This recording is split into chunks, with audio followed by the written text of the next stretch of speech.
Diffusion of innovation. Diffusion of innovation is a theory of how, why, and at what rate new ideas and technologies spread through cultures. The concept was first studied by the French sociologist Gabriel Tarde and Austrian anthropologists such as Frederick Ratzel and Leo Fabian. Its basic epidemiological or internal influence form was formulated by H. Earl Pemberton, who provided examples of institutional diffusion such as postage stamps and compulsory school laws. The key elements in diffusion research include innovation, communication channels, time, and social system. This lesson discusses the dynamics of diffusion of innovation.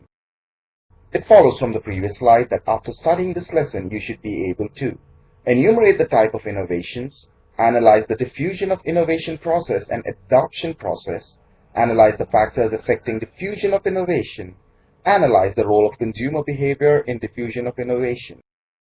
A continuous innovation is one that has a limited influence on consumption behavior of consumers. Consumers would use a product representing continuous innovation in much the same way they use products that came before it. A dynamically continuous innovation is one that affects consumers' consumption behavior in a pronounced way.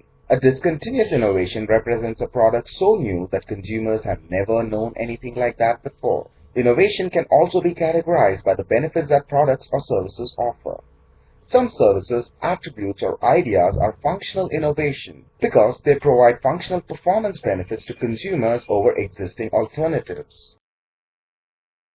The diffusion process is the manner in which innovations spread over time to other consumers through communication across a market. Diffusion research traces the penetration and acceptance of an innovation across its life cycle. A new product phase of life cycle starts from introduction and progresses up to its decline in a typical case. With this progression, there are associated categories of adopters by the time of adoption. The figure here shows the profile of the adopter group. The adoption of an innovation is likely to be a reasonably involving decision for most of those who are among the first to buy the product and can be represented by a hierarchy of effects model. Most continuous innovations probably trigger limited decision-making. In case of low-cost, low-risk innovations, consumers' involvement level is likely as shown in the figure.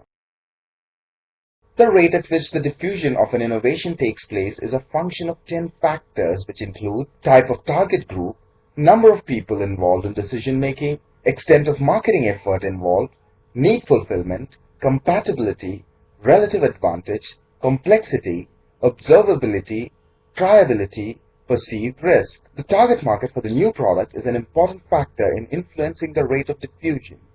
Some groups are more inclined to accept change than others.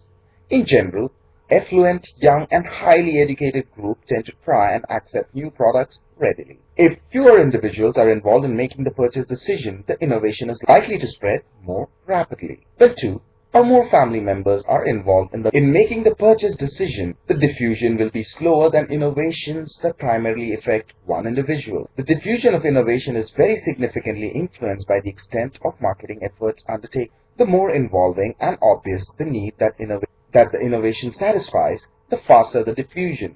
The rate of diffusion of anti-dandruff shampoos has been fast as they gain rapid trial among those who are uncomfortable with dandruff. The more the degree to which innovation is consistent with the individual's and group's needs, attitudes, beliefs, and past experiences, the faster is its diffusion.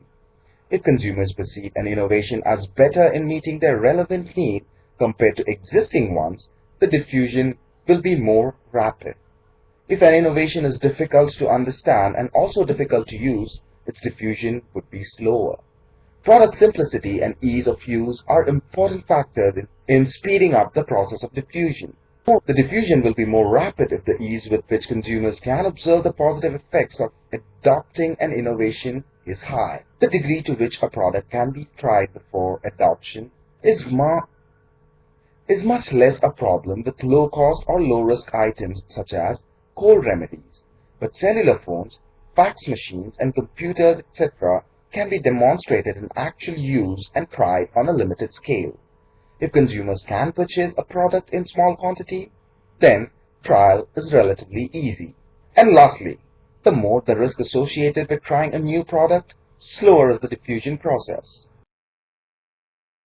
S. Ram and Jagdish and Sheth have mentioned three of them as major factors that inhibit adoption of innovation.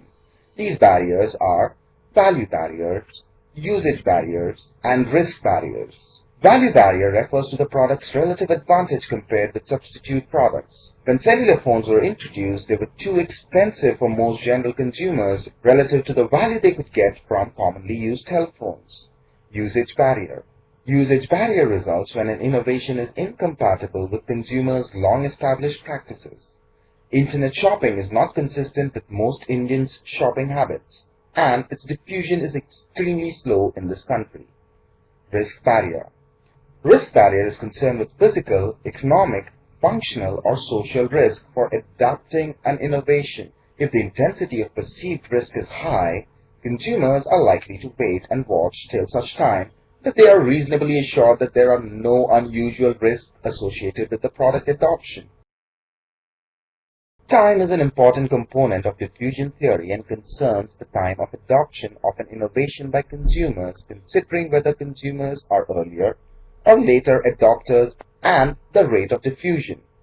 Everett Rogers concluded that there are 5 categories of adopters classified by time of adoption, namely innovators, early adopters, early majority, late majority, and laggards. Communication is a key element that influences diffusion across markets. Consumers rely on marketer-controlled mass media advertising for information about new product introductions.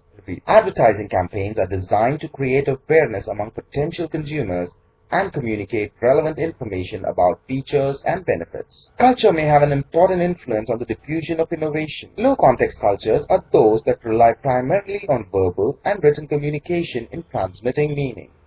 They place more value on individual initiative and rely more on mass media for communication.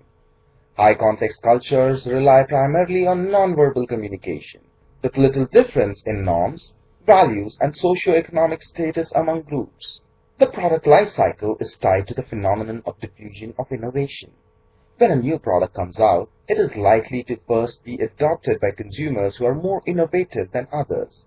They are willing to pay a premium price for the new product and take a risk on unproven technology. It is important to be on the good side of innovators, since many other later adopters will tend to rely for advice on the innovators who are thought to be more knowledgeable about new products for advice. The innovator who adopts a product or service at a very early stage would want a new product once the product that they adopted enters into maturity stage. Many firms today rely increasingly on new product for a large part of their sales. Diffusion of innovation refers to the tendency of new products, practices, or ideas to spread among people. Now let us check if we have understood the various concepts discussed in this lesson clearly. Discontinuous innovations have a limited influence on consumption behavior of consumers. Wrong. Innovators are the last ones to adopt a product. Wrong. Diffusion of innovation is a process through which innovation spans to customers over a time. Right. Before we end, let us briefly revise what we have studied till so far. There is no universally accepted definition of product innovation or new product. Some researchers have favored consumer-oriented approach that says that an innovation is a product, service, attribute, or idea that consumers within a market segment perceive as new and that has an effect on existing consumption patterns. The diffusion process refers to the manner in which innovations spread over time to other consumers through communication across a market. Innovators adopt the product in its introductory phase of life cycle, early adopters during growth phase, early and late majority during its maturity period, and laggards are the last to adopt the product. These life cycle phases are important because they are linked to different marketing strategies during the product life. Adoption of an innovation requires that individual or a group of consumers decide buying a new product.